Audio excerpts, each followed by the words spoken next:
انسان اگر اپنے خالق کو، اپنے مالک کو پہچان لے تو دنیا کے اندر اس کے سارے مسائل حل ہو جاتے ہیں۔ اللہ نے انسان کی بھلائی کے لیے اور انسان کو دنیا کے اندر کامیاب اور کامران کرنے کے لیے انبیاء علیہ الصلاۃ والسلام کو بھیجا ہے، اور انبیاء علیہ الصلاۃ والسلام کی جو جماعت ہے، ہر نبی نے اپنے زمانے کے اندر، اپنے وقت کے اندر محنت کی ہے۔ تمام انبیاء سے زیادہ جو محنت، مشقت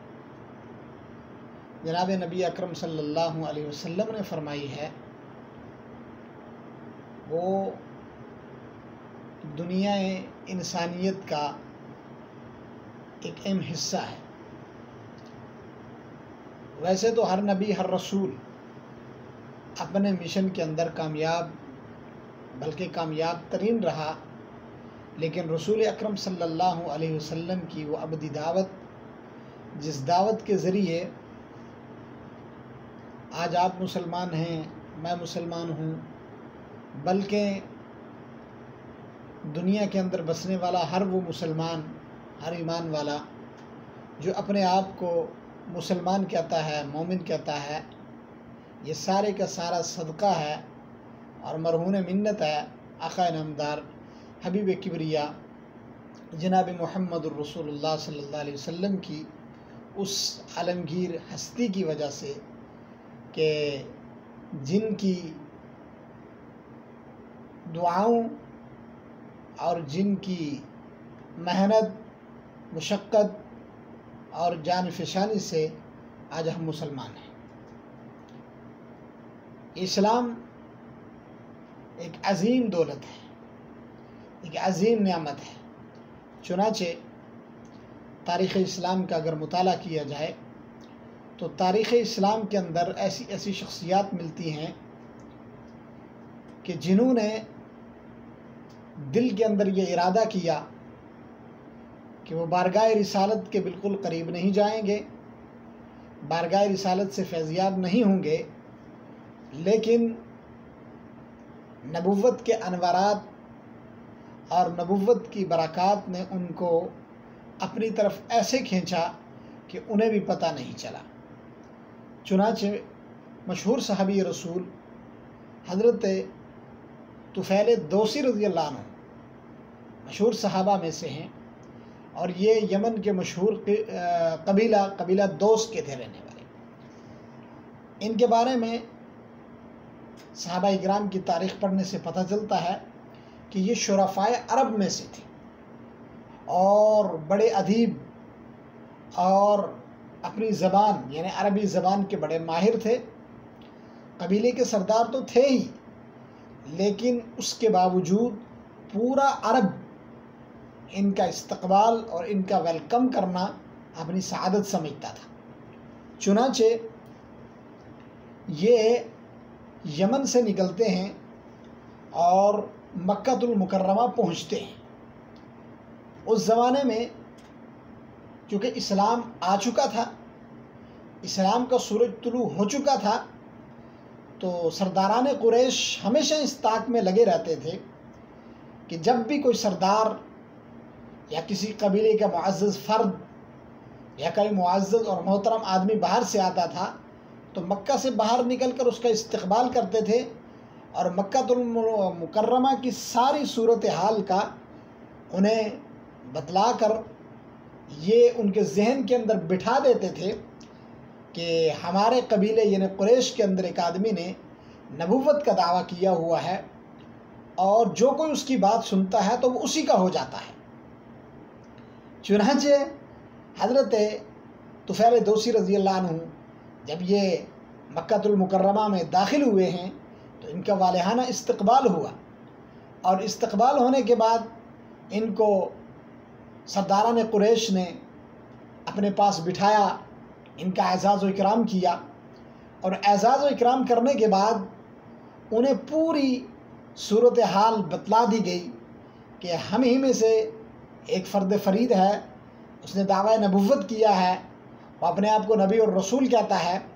اس کے کلام کے اندر اس قدر سحر اور جادو ہے کہ اگر کوئی اس کی بات سن لیتا ہے تو وہ اسی کا ہو جاتا ہے۔ لہٰذا آپ سے گزارش ہے، آپ شرفائے عرب میں سے ہیں اور اپنے قبیلے کے معزز سردار ہیں، تو کہیں ایسا نہ ہو کہ اس کلام کا آپ شکار ہو جائیں۔ لہٰذا نہ تو آپ نے ان سے ملاقات کرنی ہے اور نہ ہی ان کے قریب جانا ہے، نہ ہی ان کی بات سننی ہے۔ اپنے فرائض منصبی کو پورا کرو اور جب تک رہنا ہے ہمارے پاس رکو، آپ کا کھانا پینا سارے کا سارا ہمارے ذمے ہے۔ چنانچہ حضرت طفیل دوسی رضی اللہ عنہ نے ان کی باتیں سنتے ہوئے وہ طواف کے لیے داخل ہوئے، کعبہ کا طواف کیا۔ طواف کرنے سے پہلے اپنے کانوں کے اندر حضرت طفیل دوسی رضی اللہ عنہ نے روئی ٹھونس لی تھی کہ محمد کی کوئی بات میرے کان میں نہ پڑے، ہو سکتا ہے میں اس کی بات کا شکار ہو جاؤں۔ چنانچہ رات کے وقت طواف کعبہ کے لیے جب پہنچے، صحن حرم میں میرے اور آپ کے نبی حبیب کبریا احمد مجتبیٰ حضور سرور کائنات صلی اللہ علیہ وسلم نماز کے اندر قرآن پاک پڑھ رہے تھے۔ قرآن پاک کے پڑھنے کی ہلکی سی آواز روئی کے اندر سے جب داخل ہوئی تو پھر کیا ہوا، حضرت طفیل دوسی رضی اللہ عنہ نے ہلکا سا اپنی روئی کو حرکت دی۔ حرکت دینے کے بعد کچھ اور آواز اندر گئی، پھر کرتے کرتے اور لذت اور چاشنی محسوس ہوئی، پھر پوری روئی نکالی اور کلام اللہ لسان نبوت زبان نبوت سے سننے کے بعد دل کے اندر ایک ارادہ کیا، کلام تو بڑا معنی خیز ہے، بڑی اہمیت کا حامل ہے، اپنے اندر بہت کچھ چھپائے ہوا ہے، بڑا فصیح و بلیغ کلام ہے، یہ کسی انسان کا نہیں ہو سکتا۔ پھر دل ہی دل کے اندر یہ ارادہ کیا، چلو ایسا کرتے ہیں، صاحب کلام سے بغیر بتائے ہوئے سرداران قریش اور بغیر اہل مکہ کے پتہ دیے ان سے ملتے ہیں۔ جناب نبی اکرم صلی اللہ علیہ وسلم کی بارگاہ میں جاتے ہیں اور جا کر چند سوالات کرتے ہیں۔ پہلے ہی ابتدائی گفتگو کے اندر زلف نبوت کے ایسے عاشق ہو جاتے ہیں کہ آپ کے چہرہ مبارک کو دیکھتے ہوئے، آپ کے دندان مبارک سے انوار نبوت کے وہ روشنی اور وہ موتی والا چہرہ جب چمکتا ہے تو اس کا پورا عکس حضرت طفیل دوسی رضی اللہ عنہ پر پڑتا ہے، اور نبی پاک علیہ السلام کی ایک ایک بات سرایت کرتی گئی۔ بالآخر نبی علیہ السلام کی مجلس سے کلمہ شہادت پڑھ کر اٹھتے ہیں اور پھر مکے کے اندر رک جاتے ہیں۔ مکے کے اندر ایک کوہرام مچ جاتا ہے کہ قبیلہ دوس کا سردار وہ تو محمد کا اسیر ہو گیا ہے، لیکن وہ اپنی پوری سکیم کے اندر ناکام ہوئے۔ حضرت طفیل دوسی رضی اللہ عنہ مکے میں کچھ دن ٹھہرتے ہیں اور ٹھہرنے کے بعد دین کی ابتدائی باتیں سیکھتے ہیں اور پھر نبی اکرم صلی اللہ علیہ وسلم سے اجازت لے کر یمن چلے جاتے ہیں۔ جیسے ہی جاتے ہیں، قبیلے میں داخل ہونے سے پہلے سب سے پہلے ان کے والد کی ان سے ملاقات ہوتی ہے۔ والد خیریت پوچھتے ہیں، عافیت پوچھتے ہیں، تو والد سے کہتے ہیں کہ آپ مجھ سے دور ہو جاؤ، اب میرا اور آپ کا رشتہ نہیں رہا ہے، میں اس پیغمبر آخر الزماں کا غلام بن چکا ہوں جس نے مکہ المکرمہ کے اندر دعوی نبوت کیا ہوا ہے، لہٰذا اب آپ کا دین جدا، میرا دین جدا، اب آپ کا راستہ جدا، میرا راستہ جدا، اب آپ کی دنیا جدا، میری دنیا الگ۔ چنانچہ والد سنتے ہی کہتے ہیں کہ بالکل ایسی بات کیوں کر رہے ہو آپ اتنے مایوسی کا شکار کیوں ہو، جو دین آپ کا ہے وہی دین ہمارا ہے۔ چنانچہ سب سے پہلے حضرت طفیل دوسی رضی اللہ عنہ کے والد حضرت طفیل دوسی کے ہاتھ پر اسلام قبول کرتے ہیں۔ پھر بیوی سے ملاقات ہوتی ہے تو بیوی کو بھی منع کر دیا جاتا ہے کہ اب میرا اور تیرا رشتہ ختم ہو چکا ہے، اب میں اور آپ بیوی اور خامند نہیں ہیں۔ بیوی تعجب میں پوچھتی ہے کیا ہوا، وجہ کیا ہے؟ تو بیوی سے کہتے ہیں کہ تیرا دین اور میرا دین اب الگ ہو چکا ہے، میں محمد الرسول اللہ صلی اللہ علیہ وسلم کا غلام بن چکا ہوں جو آخری نبی مکہ المکرمہ میں تشریف فرما ہیں۔ تو بیوی بغیر کسی رکاوٹ کے بغیر سوچے سے اور بغیر غور و فکر کرتے ہوئے یہ کہتی ہے کہ اس میں کیا عجیب بات ہے، جو دین آپ کا ہے وہی دین میرا ہے، میں بھی اسلام قبول کرتی ہوں۔ اور پھر فوراً بیوی کو حکم دیتے ہیں کہ جاؤ، قبیلے کا جو مشہور بت ہے اس کے پاس ایک مشہور کنواں ہے، اس کے پاس جاؤ، غسل کرو اور آؤ، میں آپ کو اسلام قبول کرواتا ہوں۔ اس کے بعد بیوی کہتی ہے کہ اس وقت آپ مجھے بت کے پاس جا کر غسل کرنے کا حکم کیوں دے رہے ہیں؟ ایسا نہ ہو کہ اس بت کی اہانت کی وجہ سے ہمیں کوئی نقصان پہنچ جائے۔ تو حضرت طفیل دوسی رضی اللہ عنہ فرماتے ہیں یہ بت اب ہمارا کچھ نہیں بگاڑ سکتے،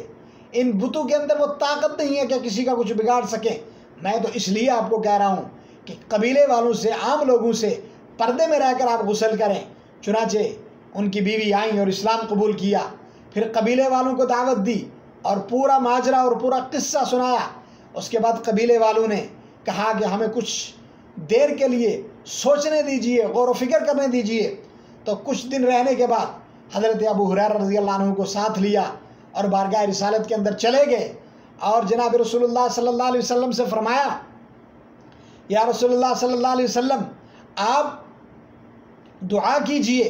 قبیلے والوں کے لیے۔ تو جناب نبی اکرم صلی اللہ علیہ وسلم نے یہ دعا کی، اللہم اہدی دوسن، اللہم اہدی دوسن، اللہم اہدی دوسن، اے اللہ قبیلہ دوس کو ہدایت دے، اے اللہ قبیلہ دوس کو ہدایت دے، اے اللہ قبیلہ دوس کو ہدایت دے۔ چنانچہ مکہ المکرمہ کے دوسرے سفر کے بعد حضرت ابو ہریرہ رضی اللہ عنہ کے اسلام کے قبول کرنے کے بعد دوبارہ تشریف لاتے ہیں اور پھر قبیلے کے اندر محنت کرتے ہیں، پھر قبیلے کو سمجھاتے ہیں۔ چنانچہ پورے کا پورا قبیلہ جو ہے وہ اسلام قبول کر لیتا ہے، اور قبیلہ اسلام قبول کرنے کے بعد تب مکہ المکرمہ سے جناب نبی اکرم صلی اللہ علیہ وسلم مدینہ المنورہ کی ہجرت فرما جاتے ہیں۔ پورا قبیلہ جب مسلمان ہو جاتا ہے، نبی اکرم صلی اللہ علیہ وسلم کو اس بات کی خبر پہنچتی ہے تو آقا انعامدار بہت زیادہ خوشی و مسرت کا اظہار فرماتے ہیں اور حضرت طفیل دوسی سے خوش ہوتے ہیں۔ چنانچہ حضرت طفیل دوسی اس کے بعد بارگاہ رسالت میں آپ صلی اللہ علیہ وسلم کے اسیر بن کر رہ گئے، اور اس کے بعد حضرت سیدنا صدیق اکبر رضی اللہ عنہ کا دور آیا۔ اس دور کے اندر بھی حضرت طفیل دوسی رضی اللہ عنہ جو ہے حضرت